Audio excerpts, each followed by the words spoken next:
Hey everyone, welcome back to another episode of The Pursuit of Being a Stand-Up Leader. My name is Jared Whitman with Whitman Media, and I'm here with John Russell. Good day. It's a very poignant point at you. I'm sorry about that. Thank you. We're breaking down John's book, chapter by chapter. His book, Be a Stand-Up Leader, the ABCs of Getting the Job Done Right. And that's what this podcast has been about. The experiences that John and I have had talking about the topics that he's written about in his book. And every episode is based on a chapter of his book. A lot of really valuable information, great conversations, and some fun laughs as well. This episode is about uncovering customer needs. And I think it is an important topic. Might be the most important topic. The most important topic.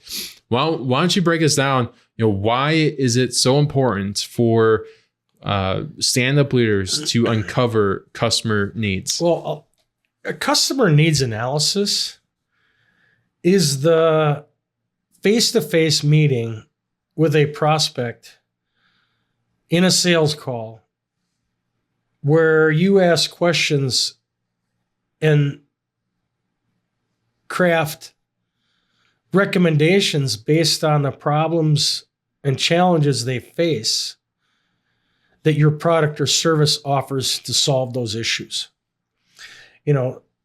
Some people call it a customer needs analysis. Some people call it peeling back the onion. Some people call it prospect interview. A lot of different terminology. I think you've shared your customer analysis with me, and I think it's a robust questionnaire to uncover a lot of the things that I need to know about the company. Everything you need to know about the company. And not necessarily that they would share, I think some people don't want to share revenue stuff. Not on the first meeting. And that's understandable. But if you show up to a meeting with a prospect and you have a list of 4 pages of questions that are business related, serious questions, you're showing up as if you've done research, and that is impressive in itself. I think a lot of from what I understand, a lot of people don't show up with the type of questions that I show up with, and I think that is one of the things that sets me apart from other people. I think it's one of the things that sets you apart from other people, but you've had much more experience than this. Made a lot more calls. Yeah. Numbers. Yeah. So, when I got involved in advertising sales, I was in radio advertising sales for like 30 years. They told me, didn't ask me, go out and have your customer fill out this 4-page form. Okay. I didn't know anything about why or whatever. I just was following instructions. So, it was difficult because I was going out asking these business owners who didn't know me semi-confidential questions and getting shown the door occasionally because it's none of my business. Right. It took a long time for me to understand how to present myself with my request to do a customer needs analysis. You have to prove your ability to make a difference and help that business before they're going to tell you what's really going on. They don't want to tell you about the skeletons that are in their closet and the things that are broken that they don't want to be known to the public. They're certainly not going to tell you, their revenue and their revenue goals, as someone that has just met them. So I think like building and nurturing a relationship, but having a set of questions so that you can uncover the best amount of information that you can use so that you can then prepare a proposal and create value for your customers, and then go through the steps of being a stand-up leader and under promise but over deliver. So in those days, one of the goals was to uncover a need that my product could solve. Mm-hmm. The other goal was to find out where they were spending their advertising dollars and their ad budgets so that I could see if I could either get them to add budget to include me, or restructure it to leave somebody else out and put me in their place. Yep. Either way, it's kind of a dicey proposition. Right. So usually I failed to meet the goals because the trust had not been established and the forms were too tedious and mundane, So I've seen these forms, and you've seen some of my customer needs analysis questionnaires. I have them for as little as 1 page, and I've got a 50-page questionnaire. You got a 50-page questionnaire? Right. It's about this thick. And it walks people through every little detail of their business. And sometimes they don't want to share all that. My point is you can't come in on the first call and start asking somebody how much is in their bank. Right. It's just not cool. They'll throw you out. They'll show you the door. It's not the way to do it. So you have to earn that opportunity by showing your intent and your purpose and establishing some credibility with them and working to build the relationship before you start asking questions that are not for public knowledge. I think, like, for me, I've recently closed 2 home service companies, but that was after a nurturing relationship of over 2 years of like nurturing this relationship, serving value, asking questions. How can it be service? Working for them. How can it be an asset before to your you're company? getting paid? Correct. And I think that shows you have a vested interest in their brand. It does. And they're more willing to share some of the numbers that you need or information that you need in order to fully serve that brand, to help them grow to where they want to go. So one of my associates who worked for the newspaper, pretty crazy guy, pretty successful. Okay. He shows up to a meeting with a legal pad and a pencil. That's it. Okay. Blank legal pad and a pen. Yeah. And it is so disarming because he doesn't have a big form to fill out. Right. And he would just sit there and shoot the breeze, and you wouldn't even know you were being asked questions. I think that's a cool way to go about it, because a sales call is just a conversation with an invitation at the end. If you can memorize and go through these questions and just have a conversation and slip it in. So much better. I mean, that is a non-aggressive way. Oh, man. So my point is don't get all clutched up in the forms. Right.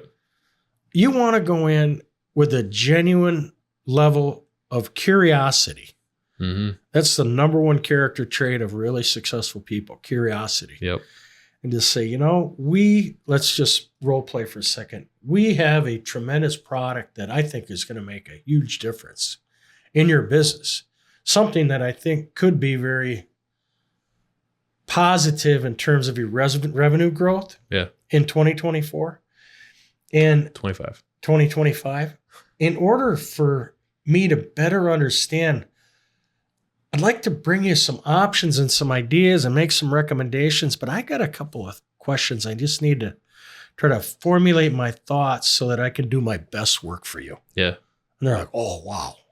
You're not going to try to sell me something today. No, I'm here to earn the right. Yeah. It's a privilege. I almost asked would you mind if I asked you some of the questions I want? What a great lead in. Yeah. And soft and loving and compassionate. Really, aren't we just here to help them? Yeah. I'm selling my bag of tricks.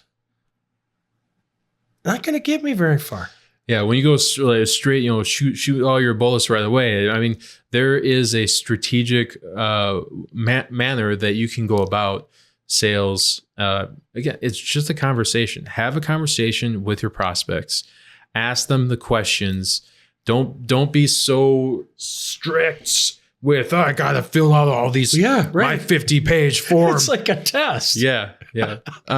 Make sure you sign in blood at the end, and I need your social security number. Did I pass or fail? Yeah. So failed. Just approach it with a conversation. Like you would a friend. Yeah, exactly. Anytime you talk to someone, talk to them like you're a friend. And that really creates this inviting and show environment. real interest in their business and not in selling your bag of tricks. So it's not about closing. Shouldn't even be talking about your bag of tricks. You shouldn't close right away. Don't have the commission breath. And a lot of times when you work through this with a relational approach, Yeah. and you're all about them, you get to a certain point in the meeting. Let's say you're 45 minutes into a 1 hour stretch. And then the prospect's going to look at you and say, well, what would you recommend? Because you haven't tried to push anything on them yet. They're going to ask you, what solutions would you provide? Right. And that's where I got to go back to my office. I got to, contemplate the things that we've talked about today, meet with my team, talk about what the possibilities are, and make sure that if I bring you a proposal, it will be the type of proposal that will meet and exceed your expectation. They're like, wow, Right. what a nice way to do it, huh? And I didn't have to push them on anything, and I wasn't filling out a form. Yeah. Which, however you look at it, try a pen and a legal pad with no agenda and go in there with one purpose in mind, and that's be curious and find out what's most important to that business owner and what's holding them back, and determine whether or not what you have is going to be able to solve that problem. And if it's not the right problem solution, don't present it. Right. I would say, like, if you have a list of questions, read it over a few times so you kind of have that. Memorize them a little bit. Memorize them a little bit. And I think that whenever I try something new, I'm going to mess up, how I try it. So, have grace for yourself if you mess up, and realize that there's always going to be another prospect out there. Don't be like, oh, shoot, I messed this up. So it's okay. But I think, like, approach it as just having a conversation with a friend. Hard to mess up a conversation with a friend. Yeah. So the problem I've identified here for stand-up leaders is this: asking confidential questions before trust is established with the prospect.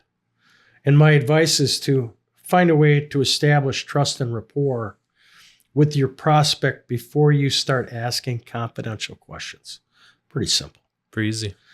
Big piece of the business, though, is understanding the customer's needs before you try to present whatever product or service you have as a solution. Right.